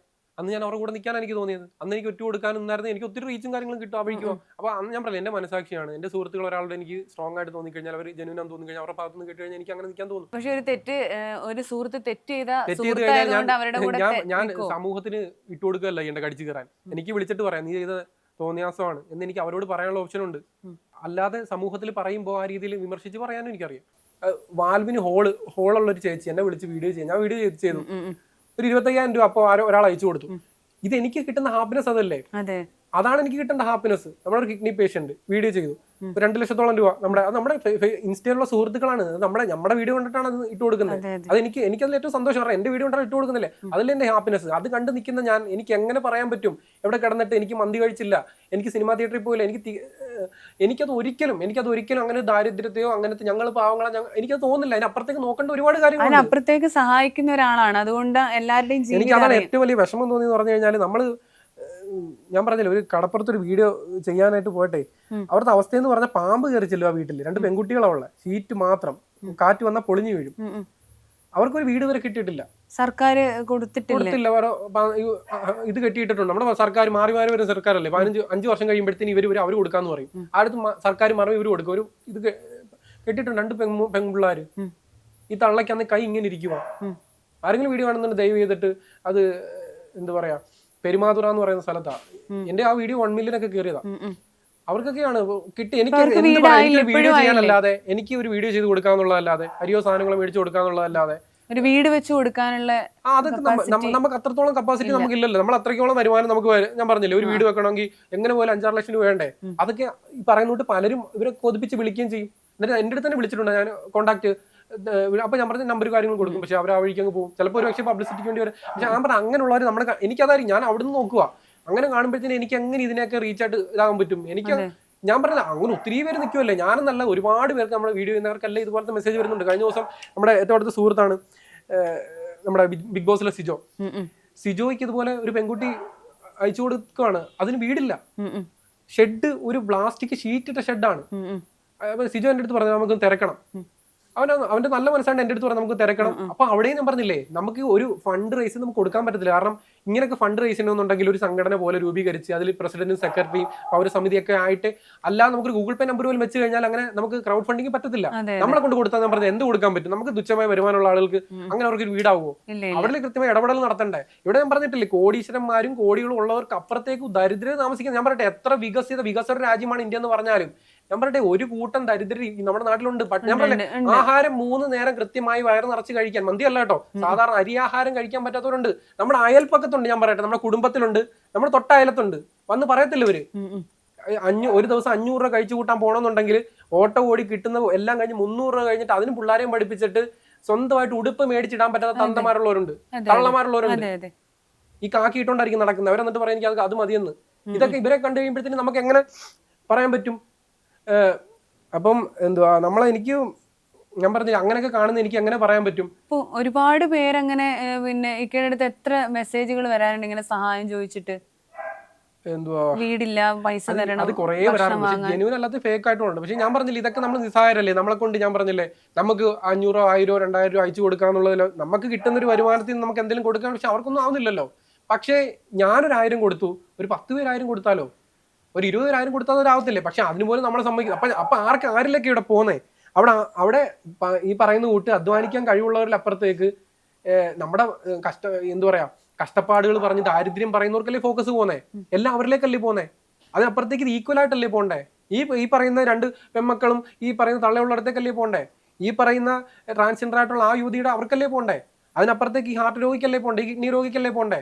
നമ്മളെല്ലാവരും ഒത്തുപിടിച്ചപ്പോഴത്തേനും ഏകദേശം 18 കോടി നമ്മൾ ഒരു കുഞ്ഞിന് വേണ്ടിയിട്ട് SME വാച്ച് കുഞ്ഞിന് കൊടുത്തതല്ലേ? അവിടെ എല്ലാവരും ഫോക്കസ് ചെയ്യുന്ന മീഡിയക്കാരും കൂട്ടി എന്ന് കൊടുത്തിട്ട് എന്താ ഉണ്ടാകും? മീഡിയക്കാർക്ക് റീച്ചല്ലേ ഉണ്ടാവും. 2 വീഡിയോ 3 വീഡിയോ ഇടുമ്പോൾ റീച്ചാ. ഇത് എനിക്കതിനകത്ത് സംസാരിക്കാൻ വയ്യ. ഞാൻ പറഞ്ഞില്ലേ, ഈ ലോകം മൊത്തം എതിര് നിന്ന് കഴിഞ്ഞാലും എൻ്റെ തല പോയാലും എനിക്ക് അതിനുവേണ്ടി സംസാരിക്കാൻ, എൻ്റെ ഫോളോവേഴ്സ് മൊത്തം ഇറങ്ങിപ്പോയാലും, എൻ്റെ ഫോളോവേഴ്സ് ഇറങ്ങിപ്പോയി കഴിഞ്ഞാലും എനിക്ക് അതിലൊരു പ്രശ്നമില്ല. എനിക്ക് സത്യത്തിനൊപ്പം നിൽക്കാൻ പറ്റത്തുള്ളൂ. കാര്യം എന്ന് പറഞ്ഞാൽ ഞാനതാ കണ്ടത്. ഞാൻ പറയാം, എൻ്റെ പാടും ദുരിതമൊന്നും എവിടെയും പറയണ്ട. പക്ഷെ മറ്റൊരാളുടെ പാടും ദുരിതവും നമ്മൾ കണ്ടു കഴിഞ്ഞാൽ നമുക്കത് കാണിച്ച് അവർക്ക് എന്തെങ്കിലും മേടിച്ചു കൊടുക്കണമെന്ന് തോന്നും. അപ്പം ഞാൻ വന്നിരുന്ന് പറയുന്നതും എനിക്കൊന്നുമില്ലെന്ന് പറയുന്നതും മറ്റൊരാൾ പറയാൻ പറ്റത്തില്ല. അവർ പറയത്തില്ല, പറയത്തില്ല. പക്ഷെ അവർക്ക് എന്തെങ്കിലും മേടിച്ചു കൊടുക്കാനാണ് നമ്മളൊക്കെ. അപ്പോഴത്തേക്കും വന്നിട്ട് സ്വന്തമായിട്ട് വന്നിട്ട് നമുക്കൊന്നുമില്ല, നമ്മൾ പാവങ്ങളെ, നമുക്ക് അതില്ല, നമുക്ക് അതിനോട് എനിക്ക് ഒട്ടും യോജിപ്പില്ല. അധ്വാനിക്കാൻ കഴിവില്ലാത്തവരെ പറ്റേ. എത്ര പേര് ഈ ലോട്ടറി ഞാൻ പറയട്ടെ, ലോട്ടറി കച്ചവടം നടത്തുന്നവരൊക്കെ എന്ന് പറഞ്ഞാൽ എത്ര വയസ്സുള്ളവരാ? ഒരു ചുമന്ന കോട്ട് വിട്ട് ആ കോട്ടൊന്നും മാറ്റത്ത് പോലും ഇല്ല. കാര്യം എന്താ, ഇല്ല അവർക്ക്. പൊടിയും പിടിച്ച് അഴുക്കും പിടിച്ച് കോട്ട് ഇത് വിട്ട് പിന്നെയും പിന്നെ നടക്കുവാണ്. ഈ പൊടിയും പിടിച്ച് അഴുക്കും പിടിച്ച് കോട്ടിട്ട് പിന്നെ നടക്കുന്നത് എന്താ? മാറ്റാനില്ലാത്തോണ്ടാ. പ്രായം എത്ര ഉണ്ട്? 65, 70, 80 വയസ്സുണ്ട്. പിന്നെയും നടക്കുക. എന്താ ഇവർക്ക് വന്നിരുന്നിട്ട് കൈ നീട്ടിക്കൂടെ? പിച്ച എടുത്തുകൂടെ? എടുക്കത്തില്ല. അന്തസ്സുണ്ട് അവർക്ക്. അതാണ് ലോട്ടറി വിറ്റ് കിട്ടുന്നത് കൊണ്ട് ജീവിക്കത്തുള്ളൂ കരുതുന്നത്. ആ ഒരു അന്തസ്സില്ലായ്മയുടെ വേറൊരു പര്യായം തന്നെയാണ് സോഷ്യൽ മീഡിയ വന്നിരുന്ന് പാടും ദുരിതവും പറയുന്നത്. അങ്ങനെ ഞാൻ കരുതിയിട്ടുള്ളത്. പാടും ദുരിതം പറയാൻ കഴിയുന്നത് അല്ലെങ്കിൽ സമൂഹം അങ്ങനെ ആക്കി കൊടുക്കും. അവസാനം ഒരു ഹൈപ്പിൽ എത്തിച്ചു കൊടുത്തിട്ട് സമൂഹം തന്നെ താഴെ ഇടും. ഇതേവിടെ പറയാനുള്ളത്? അത് ഞാൻ പറഞ്ഞു കഴിഞ്ഞാൽ കുറ്റം. ലോട്ടറി വിൽപ്പനക്കാരുടെ ഒക്കെ പറയാം, ലോട്ടറിക്കാർക്ക് ഒരുപാട് പേർക്ക് ഭക്ഷണമൊക്കെ വാങ്ങിക്കൊടുക്കാറുണ്ട്, ഗിഫ്റ്റ് കൊടുക്കാറുണ്ട്. നമ്മൾ എപ്പോഴും കാര്യം പറഞ്ഞാൽ ഈ ലോട്ടറിക്കാർക്കൊക്കെ ഞാൻ പറഞ്ഞില്ലേ, ഞാൻ പലപ്പോഴും ലോട്ടറി മേടിക്കാൻ അവർക്ക് ലോട്ടറി വേണ്ട കാശ് കൊടുക്കാൻ അവർ മേടിക്കത്തില്ല. ഈ ലോട്ടറി എടുത്തിട്ട് കാശ് തരാനാ പറയുന്നത്. അതാന്ന് പറഞ്ഞാൽ ഒരു അന്തസ് എന്ന് പറയുന്ന ഒരു മനുഷ്യന് കിട്ടുന്നെന്ന് പറഞ്ഞാൽ അത് നമുക്ക് ജന്മസിദ്ധമായിട്ട് കിട്ടുന്നത്, നമ്മുടെ അച്ഛനമ്മമാരിൽ നിന്ന് കിട്ടുന്നതാ. നമുക്ക് കൈ നീട്ടാൻ തോന്നത്തില്ല. അങ്ങനെയാണ് നമ്മൾ ദൈവത്തോട് എപ്പോഴും നമ്മൾ പ്രാർത്ഥിക്കണം. ദൈവത്തോട് അല്ലെങ്കിൽ നിങ്ങൾ മനസാക്ഷിയോട് ചോദിച്ചിട്ട് എപ്പോഴും പ്രാർത്ഥിക്കേണ്ടത് നമ്മൾ ഒരിക്കലും മറ്റൊരു മനുഷ്യന്റെ, നമ്മളെപ്പോലെ സൃഷ്ടിയ മനുഷ്യൻ, ആ ഒരു മനുഷ്യന്റെ മുമ്പിലേക്ക് നമ്മുടേതായ ആവശ്യങ്ങൾക്ക് കൈ നീട്ടാൻ പറ്റരുതെന്നാ. മറ്റൊരാൾക്ക് വേണ്ടി നമുക്ക് മേടിച്ചു കൊടുക്കാം, ഇറങ്ങാം, നമുക്ക് പിരിച്ചു കൊടുക്കാം. നമ്മൾക്ക് വേണ്ടിയിട്ട് ദൈവം ഇത് തരണേന്ന് പറഞ്ഞ് അതിനെക്കാട്ടി നീചമായ ഒരു അവസ്ഥ എന്താ ഉള്ളത്? അത് ഭയങ്കര ദയനീയമായിട്ടുള്ള അവസ്ഥയല്ലേ? അപ്പൊ അത് പറയുമ്പോൾ മനസാക്ഷി ഉള്ളവരുടെയൊക്കെ മനസ്സ് നിറയും, കണ്ണ് നിറയും. പക്ഷേ അത് ആർക്കും മനസ്സിലാവാൻ പറ്റുന്നില്ല. പക്ഷേ എന്റെ സംസാര രീതി കൊണ്ടായിരിക്കും. എനിക്ക് അങ്ങനെ വന്നിരുന്ന് സൂചിപ്പിച്ച് വന്നിരുന്നെന്ന് പറയാൻ എനിക്കറിയത്തില്ല. എനിക്ക് കണ്ണിങ്ങായിട്ട് കാര്യങ്ങളായിട്ട് പറയണം. അതെന്തൊക്കെയാണ് ഇന്നല്ലെങ്കിൽ നാളെ ഞാൻ പറഞ്ഞത് ശരിയാന്ന് മനസ്സിലാക്കും. അന്ന് നെഗറ്റീവ് എന്റെ അടുത്ത് തന്നെ ഒന്ന് പറയുമെന്ന് എനിക്കറിയാം. ഈ സംസാരം ഭയങ്കര എല്ലാം ഇങ്ങനെ വെട്ടിത്തുറന്ന് പറയുന്നോണ്ടായിരിക്കും ഒരുപാട് ആൾക്കാര് എതിര് നിൽക്കുന്നതും ഭീഷണികളൊക്കെ ഒരുപാട് ഉണ്ടായിട്ടുണ്ട് അല്ലേ? ഭീഷണി അത് ഞാൻ പറഞ്ഞില്ലേ, ഞാൻ ഓണത്തിന്റെ വീഡിയോ ഇട്ടു. നിങ്ങൾക്ക് ആർക്കെങ്കിലും ആഹാരത്തിനോ മരുന്നിനോ ബുദ്ധിമുട്ടുണ്ടോ എനിക്ക് മെസ്സേജ് അയക്കണേ. അവരെ കുറച്ച് പേര് മെസ്സേജ് അയച്ചു. അപ്പൊ ഞാൻ അവരുടെ സ്ഥലവും പഞ്ചായത്ത് ഓഫീസൊക്കെ ചോദിച്ചു, നമുക്ക് എന്തെങ്കിലും ഒരു കിറ്റ് അവർക്ക് എത്തിക്കാന്ന് ചോദിച്ചു. അയച്ചു വന്നു ചിലരൊക്കെ. ഞാൻ അത് വെച്ച് അന്വേഷിച്ചപ്പോൾ ക്ലിയറാ. അപ്പോൾ ഒരെണ്ണം ഒരു ജില്ല ഞാൻ പറയുന്നില്ല, ജില്ലക്കാർക്ക് അവരെ അന്വേഷിച്ചിട്ട് അവരെനിക്ക് നമ്പർ കിട്ടുന്നില്ല. അവർ പഞ്ചായത്ത് മെമ്പറിനെ ഒന്നും കിട്ടുന്നൊന്നുമില്ല. വൈകിട്ടായപ്പോൾ ഒരു ചെറുക്കം, ഒരാണ്, ഒരു ആമ്പറന്ന് വിളിച്ചിട്ട് പറയാം, നീ എന്താണ് അവർക്ക് കാശ് കൊടുക്കാത്തത്? നീ പെണ്ണുങ്ങളായിട്ടോ കാശ് കൊടുക്കാത്തത്? ഞാൻ പറഞ്ഞു, ചേട്ടാ എനിക്ക് അവരെ അറിയത്തില്ല, അവരുടെ പഞ്ചായത്ത് ഡീറ്റെയിൽസ് ഒന്നും അറിയത്തില്ല, ഞാൻ എന്തോ പറഞ്ഞ് കാശിട്ട് കൊടുക്കണ്ട, അവർ അങ്ങനത്തെ ഞാൻ എന്താ പറയുക മര്യാദയ്ക്ക് ഇന്ന് കാശിട്ട് കൊടുത്തോണം. അവൻ്റെ അടുത്ത് പറയുക. ഞാൻ ആലോചിച്ച്, ഞാൻ എന്തിന്റെ കേടായിരുന്നു ഓണത്തിന്റെ അന്ന്? എനിക്ക് ഒരു കാര്യമില്ല അങ്ങനെ ഒരു പോസ്റ്റ് ഇടണ്ടേ. ഞാൻ ആരായി അവിടെ? എന്നിട്ട് ഞാൻ അങ്ങ് പോസ്റ്റ് ഡിലീറ്റ് ചെയ്തു. 2-3 പേര് മരുന്നിന് മേടിച്ചവർ ഉണ്ട്, അവർക്കും കിട്ടാത്ത അവസ്ഥ വരത്തല്ലേ ഉള്ളൂ. എനിക്ക് കിട്ടുന്ന ഒരു വാക്യം മെസ്സേജ് അയക്കാൻ പിന്നെ ആർക്കും പറ്റത്തില്ല, കാരണം പോസ്റ്റ് ഡിലീറ്റ് ചെയ്തു. ആ പോസ്റ്റ് അങ്ങനത്തെ അവസ്ഥ. ഞാൻ പറഞ്ഞില്ലേ, നമ്മൾ എവിടെ തിന്മ ചെയ്യുന്നുണ്ടോ തെറ്റ് ചെയ്യുന്നുണ്ടോ അത് മാത്രം ഫോക്കസ് ചെയ്യും. നമ്മൾ പറഞ്ഞ നന്മ അതിന് ശേഷം ഇല്ലെങ്കിൽ ഒന്നുമില്ല. അതിന് എപ്പോഴും നമ്മൾ പോസിറ്റിവിറ്റി എപ്പോഴും പറയും, പോസിറ്റിവിറ്റിയാണ് ബൂസ്റ്റ് ചെയ്യേണ്ടത്. പക്ഷെ നെഗറ്റീവ് പറയുമ്പോഴാണ് പെട്ടെന്ന് പബ്ലിസിറ്റി കിട്ടുക എന്നുള്ളതുകൊണ്ട് ആൾക്കാർ നെഗറ്റീവ് എടുത്ത് നെഗറ്റീവ് പറഞ്ഞാ പലർക്കും വിചാരിക്കുന്നത്. അവിടെ നെഗറ്റീവ് പറയല്ല സംഭവിച്ചേ, പോയിക്കൊണ്ടിരിക്കുന്നത്, അതായത് കെട്ടഴിഞ്ഞ് പോയിക്കൊണ്ടിരിക്കുന്ന ഒരു പട്ടത്തെ പിടിച്ച് കെട്ടാനാ നോക്കിയെന്നേ ഉള്ളൂ. അവർക്ക് വിട്ടിട്ടുണ്ടായിരുന്നു. ഇപ്പൊ സംഭവിക്കുന്നത് എന്താ, ഇനി സംഭവിക്കാൻ പോകുന്നത് എന്താ, അത് കണ്ടറിയാം. അത്രേ ഉള്ളൂ അതിനകത്ത് എന്റെ പ്രാക്കോ കാര്യങ്ങളൊന്നും. ഇനിയെങ്കിലും ആ പിള്ളേർ കൺട്രോൾ ചെയ്ത് പോകണം. എനിക്കത് പറയാനുള്ളത്. ഇനി ഈ സോഷ്യൽ മീഡിയ കാര്യങ്ങൾ വിട്ട് അവർ സോഷ്യൽ മീഡിയ ബോധിപ്പിക്കാൻ അവർ ജീവിക്കരുത്. നമ്മൾ ഒരിക്കലും മറ്റുള്ളവർക്ക് വേണ്ടി ബോധിപ്പിക്കാൻ ജീവിക്കരുത്. നമ്മളെപ്പോഴും നമ്മുടെ ജീവിതം ജീവിക്കണ്ടേ, നമ്മുടെ ഹാപ്പിനെസ് നോക്കണ്ടേ. നമ്മൾ മറ്റുള്ളവർ ബോധിപ്പിക്കാൻ ജീവിച്ചാൽ 2 ദിവസം ജീവിക്കും, 4 നമ്മൾ എന്ത് ചെയ്യും? കണ്ടിട്ടില്ല, ഒന്നും ചെയ്യാൻ പറ്റത്തില്ല.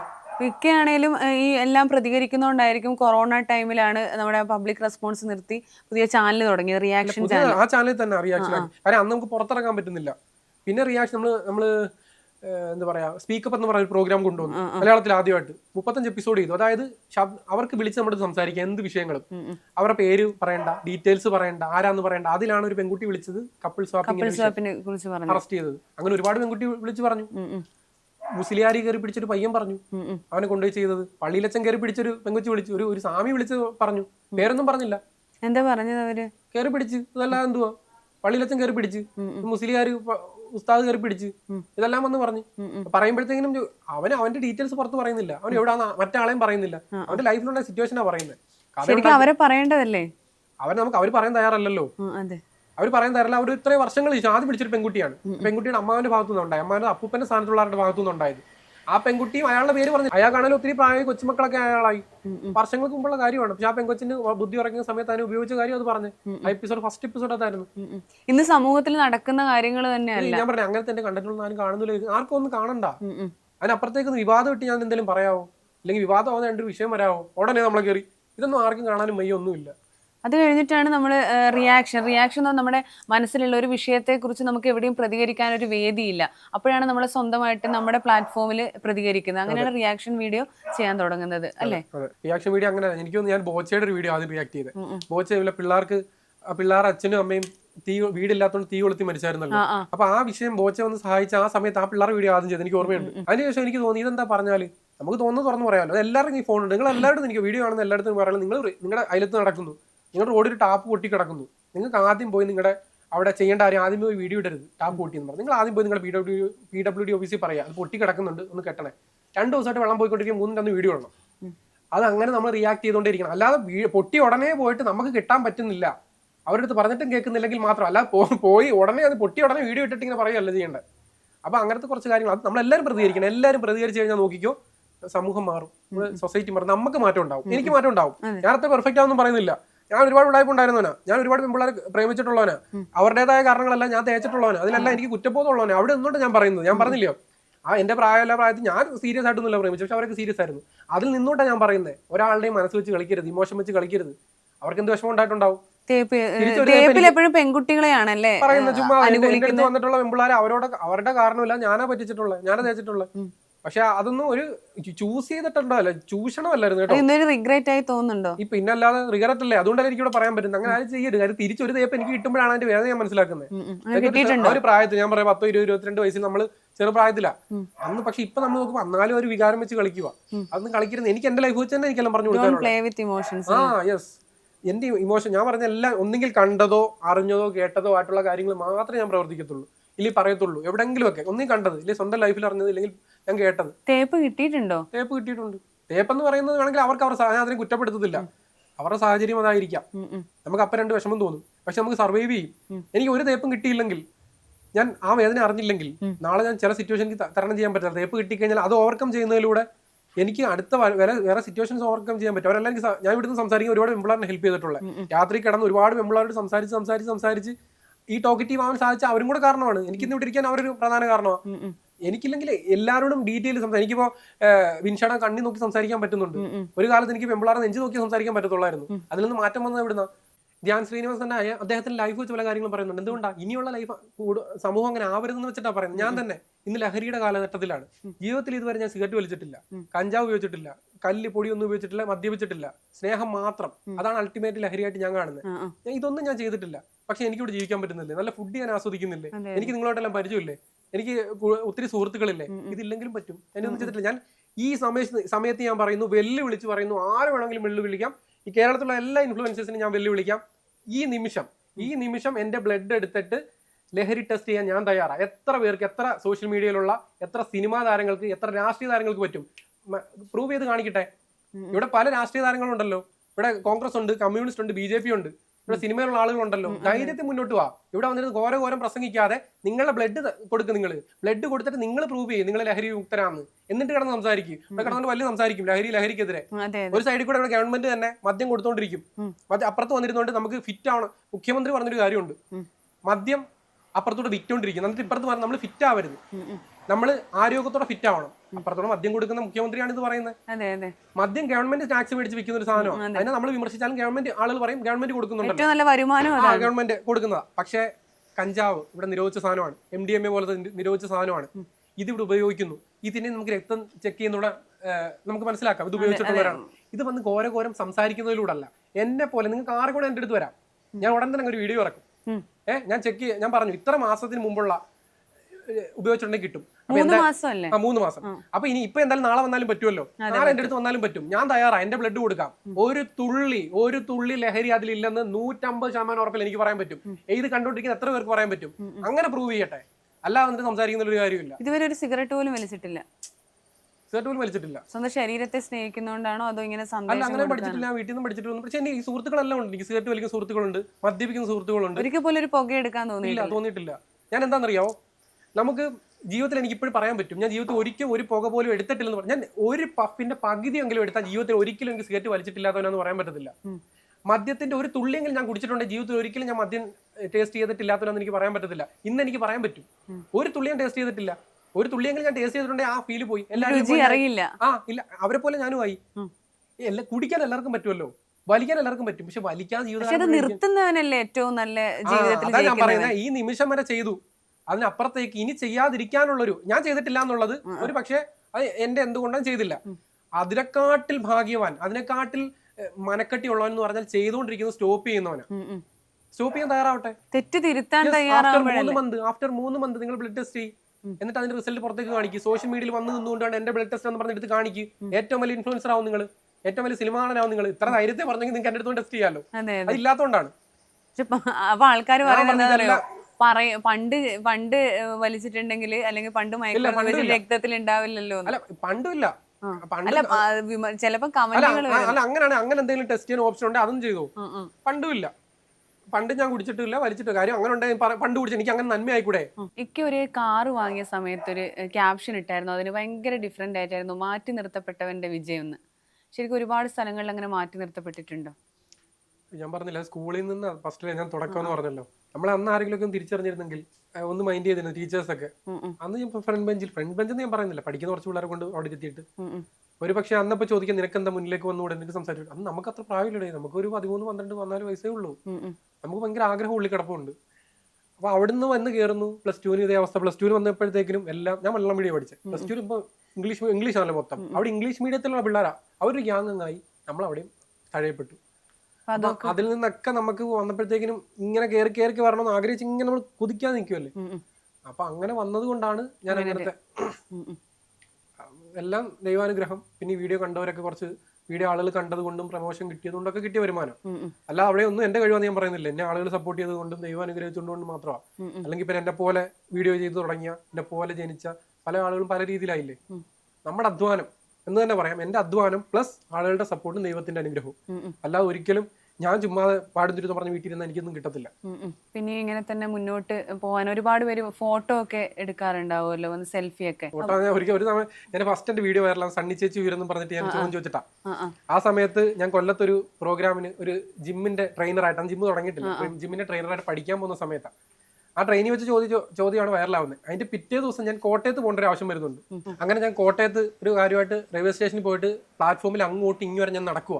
എന്തിനറിയാം, ആളുകൾ എന്നെ തിരിച്ചറിയുന്നുണ്ടോ അറിയാൻ. വീഡിയോ വൈറലായില്ലേ, ഒരാളും തിരിച്ചറിയുന്നില്ല. അപ്പൊ എനിക്ക് മനസ്സിലായി അതൊന്നും അല്ല എന്റെ വൈറാലിറ്റി. ആ എന്നെ അടുത്ത് ഒരാൾ സെൽഫി എടുക്കാൻ വരാൻ പിന്നെ 5 വർഷത്തോളം കഴിഞ്ഞു. അപ്പൊ മനസ്സിലായോ. അപ്പൊ നമ്മൾ എന്തിലും ഹാർഡ് വർക്ക് ചെയ്യുക, പിന്നെ വീഡിയോ ചെയ്തുകൊണ്ടിരുന്നു, പിന്നെ ആളുകളിലേക്ക് ഇറങ്ങി. ഇപ്പൊ ഇങ്ങനെ ഓരോരുത്തർ വരും, ഫോട്ടോ എടുക്കാൻ വരും എന്ന് പറയുന്നത് ഉപരി നമുക്ക് അവർ വന്നൊന്ന് കണ്ടെങ്കിൽ കൈയെങ്കിലും കാണിക്കും. ഇങ്ങനെ നോക്കിയിട്ട് പെട്ടെന്ന് തന്നെ കാണുമ്പോഴത്തേനും അൽത്താഫെന്ന് വായിൽ ഇങ്ങനെ വരും നമുക്ക് കേൾക്കാം. അത് ഭയങ്കര ഹാപ്പിനെസ്സാണ്. അപ്പൊ ഞാൻ അങ്ങോട്ട് ചെല്ലും, എന്നിട്ട് എന്താ മിണ്ടാത്തെന്ന് ചോദിച്ചു. അതാണ് ഭയങ്കര സന്തോഷം. അത് ഞാൻ ഒരുപാട് ഒരു സമയത്ത് ആഗ്രഹിച്ചിട്ടുണ്ട്. അപ്പൊ അതിപ്പോ കിട്ടുമ്പോൾ ഒരുപാട് സന്തോഷം. കാര്യം നമുക്ക് അങ്ങനെ അറിയപ്പെടുക എന്ന് പറയുന്നത് ഓച്ചിറ എന്ന് പറയുന്ന ഒരു ചെറിയ, കൊല്ലം ജില്ലയിലെ ഓച്ചിറ എന്ന് പറയുന്ന ഒരു ചെറിയ ഗ്രാമം, ഒരു ടൗൺ. അവിടെ ഈ പറയുന്ന ഒരു ചെറിയ സ്ഥലത്ത്, ഓച്ചിറ പഞ്ചായത്തിൽ 2ാം വാർഡിലൊരു ചെറിയ സ്ഥലത്ത് ഞാൻ താമസിക്കുന്ന എന്നെ, ഞാനിപ്പോ എറണാകുളം വരെ വന്നു. കേരളത്തിൽ ഇപ്പൊ എനിക്ക് കാസർഗോഡ് നിന്ന് എനിക്ക് സുഹൃത്തുക്കളുണ്ട്, അറിയാവുന്നവരുണ്ട്. അപ്പൊ അത് തിരുവനന്തപുരത്ത് നിന്നുണ്ട്, ഗൾഫിലുള്ളവരുണ്ട്.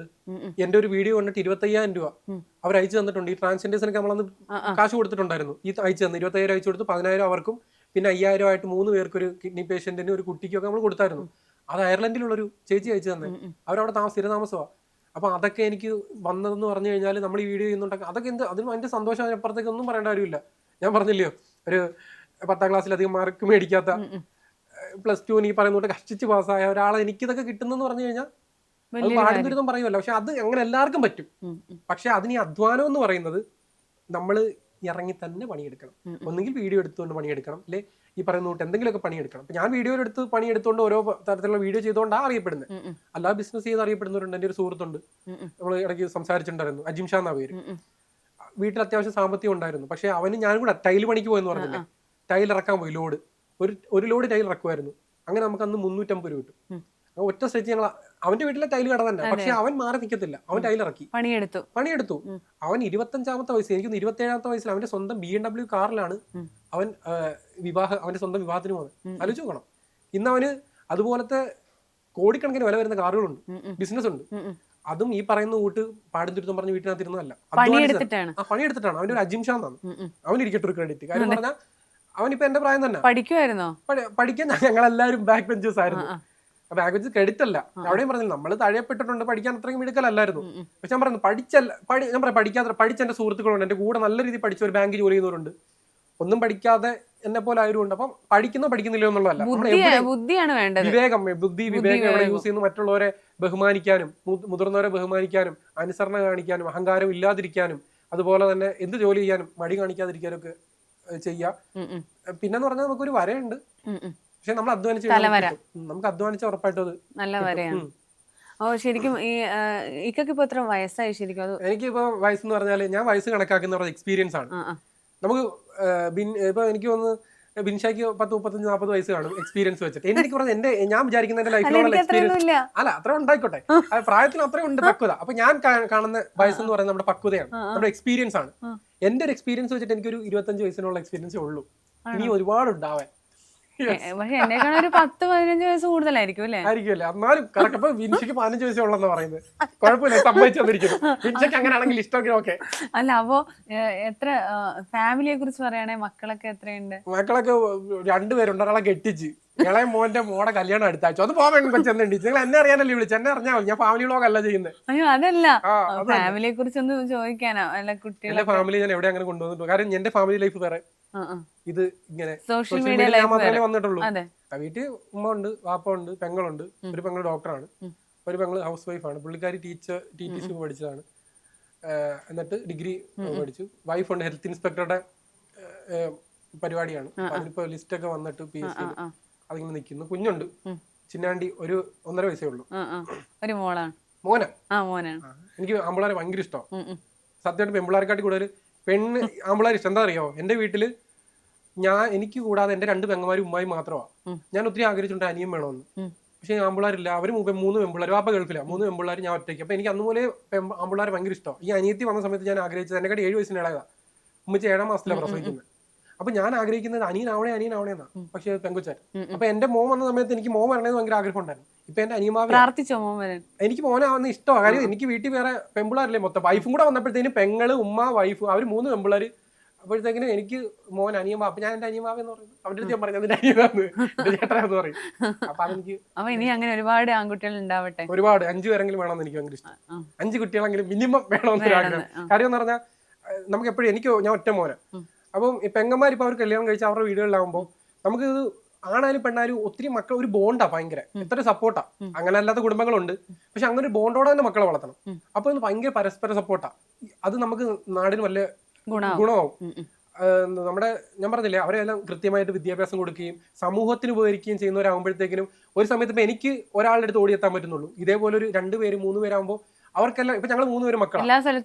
3 മക്കളാകുമ്പോൾ ഞങ്ങൾക്ക് 3 പേർക്ക്, പക്ഷെ 5 മക്കളാകുമ്പോൾ എന്റെ മക്കൾ ഇപ്പൊ എന്റെ അതേപോലെ എല്ലാവർക്കും ഹെൽപ്പ് ചെയ്യുന്ന ഒരു മെന്റാലിറ്റി ഉണ്ടാക്കി കൊടുത്താൽ എനിക്കിപ്പോ 1 മോനേ ഉള്ളു, 2 മോനേ ഉള്ളു, 2 പേര് പോകും. പക്ഷെ ഇവര് 5 പേരാണെങ്കിൽ 5 ഭാഗത്തേക്ക് പോകാൻ. അപ്പൊ അങ്ങനെ ആണായാലും പെണ്ണായാലും അത് ദൈവം തരുന്നതാണ്. അവരെ നല്ല രീതിയിൽ, ഞാൻ പറഞ്ഞില്ലേ, മാനുഷിക ബന്ധത്തിന്റെ വില അറിഞ്ഞ് പടത്തുക.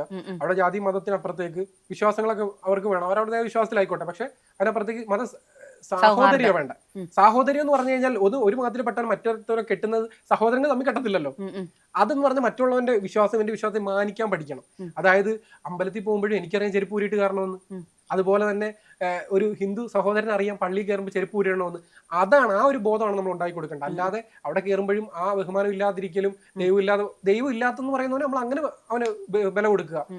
ദൈവം ഉണ്ടെന്ന് അങ്ങനെ അല്ല, ദൈവം ഇല്ല എന്ന് പറയുന്ന ഒരുത്തനെ പോലെ നമ്മൾ ചീത്ത വിളിച്ചിട്ട് അങ്ങനെയല്ല, അയാളുടെ രീതി വില കൊടുക്കുന്നു. അല്ല, ദൈവം ഇല്ലെന്ന് എനിക്ക് വിശ്വാസം, ദൈവം ഇല്ലെങ്കിൽ ദൈവത്തെ ഞാൻ വിശ്വസിച്ചോട്ടെ. അവൻ വീട്ടിൽ വന്നാൽ അവന് പ്രാർത്ഥിക്കാൻ ഞാൻ അവസരം അതല്ലേ നമ്മുടെ ഇന്ന് നമ്മൾ കണ്ടു. എന്തോ ആറ്റുകാൽ പൊങ്കാലയ്ക്ക് പള്ളിയുടെ മുമ്പിൽ, ക്രിസ്ത്യൻ പള്ളി മുസ്ലിം പള്ളിയുടെ മുമ്പിലാ ഇതിന്റെ എന്റെ ഓച്ചറയില് അയ്യപ്പന്മാർ എല്ലാ മാസവും നിയമനം എന്ന് പറഞ്ഞ സ്ഥലം എന്റെ അവിടെ 40 അവർ വ്രതം എടുത്തിട്ട് നടന്ന് മലയ്ക്ക് പോകും. അവരാണ് നബിദിനത്തിന് വരുന്ന പിള്ളേർക്ക് വരിയായിട്ട് നിന്നിട്ട് പായസം കൊടുക്കുന്നത്. ആ മതസൗഹാർദ്ദം ആലോചിച്ച് നോക്കി. ഞാൻ നോക്കുന്നത് എന്റെ ഓച്ചറയിൽ ഏറ്റവും വലിയ മതസൗഹാർദ്ദത്തിന്റെ ഈറ്റിലോ എന്ന് പറയുന്നത്. ഓച്ചറ അമ്പലം എന്നൊക്കെ പറഞ്ഞാൽ കേരളത്തിലെ വടക്കേ അറ്റത്തെ ചുറ്റമ്പലം ഇല്ലാത്ത ക്ഷേത്രമാണ്. ചുറ്റുമതില്ലാത്ത ക്ഷേത്രം. അവിടെ അമ്പലത്തിൽ നോക്കിയാൽ മിനാരം, പള്ളിയിൽ നിന്ന് നോക്കിക്കഴിഞ്ഞാൽ അമ്പലത്തിന്റെ ഗോപുരം. ആ മതസൗഹാർദ്ദമാണ് വേണ്ടത്. അല്ലാതെ ലഹരിയും മരുന്നും അതിനപ്പുറത്തേക്കൊന്നും കാര്യമില്ല. കൊല്ലത്തെയാണ് എല്ലാവരും കുറ്റം പറയുന്നത് അല്ലേ? ആ കൊല്ലത്തെ കുറ്റം പറയുന്നത് പറഞ്ഞോട്ടെ. എത്ര പേർക്ക് എത്ര ലേസ് വേണം, ഞാൻ മേടിച്ചു കൊടുക്കാം. ഓക്കെ, ഞാനൊരു വീഡിയോ കാണിക്കാം. അതും കൂടി കാണിച്ചിട്ട് നമ്മുടെ അഭിപ്രായം ചോദിച്ചിട്ട് അഭിപ്രായം അല്ല, അതോടുകൂടി നമ്മൾ വീഡിയോ നിർത്താം. കാരണം അതിനൊരു റിയാക്ഷൻ ചെയ്യണം. ഒരു റിയാക്ഷൻ വീഡിയോ ചെയ്ത് ഞാൻ എല്ലാത്തിനും റിയാക്ട് ചെയ്യത്തില്ല. എനിക്ക് സ്ട്രൈക്ക് ആവുന്ന പോയിന്റ് അന്നേരം ഇതിന് റിയാക്ട് ചെയ്തിട്ട് നമുക്ക് അങ്ങനെ അങ്ങ് നിർത്താം. എന്നുവെച്ചാ ഓരോരുത്തന്മാര് വന്ന് നമ്മുടെ തോളത്ത് കിടന്നുകൊണ്ടാ ഇങ്ങനെ സെൽഫി എടുക്കുന്നത്. മര്യാദ പോലും ഇല്ലാതെ എനിക്ക് ഭയങ്കര ദേഷ്യം സെൽഫി. അതൊന്ന് ശ്രദ്ധിക്കണം കേട്ടോ. ഈ സെൽഫി ഇപ്പൊ ഭയങ്കര ട്രെൻഡ് ഒക്കെ ആയിക്കോട്ടെ.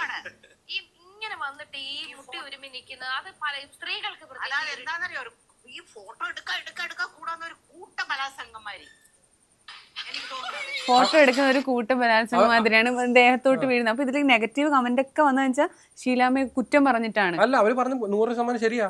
ആണോ? പിന്നല്ലാതെ അവരുടെ ശരീരം അവർക്ക് അവകാശമില്ലേ? നാണമില്ലേ വന്നിട്ട് സെൽഫി എടുക്കാനും പറഞ്ഞ അവരുടെ തോളിലോട്ട് ചാടിക്കയറാൻ?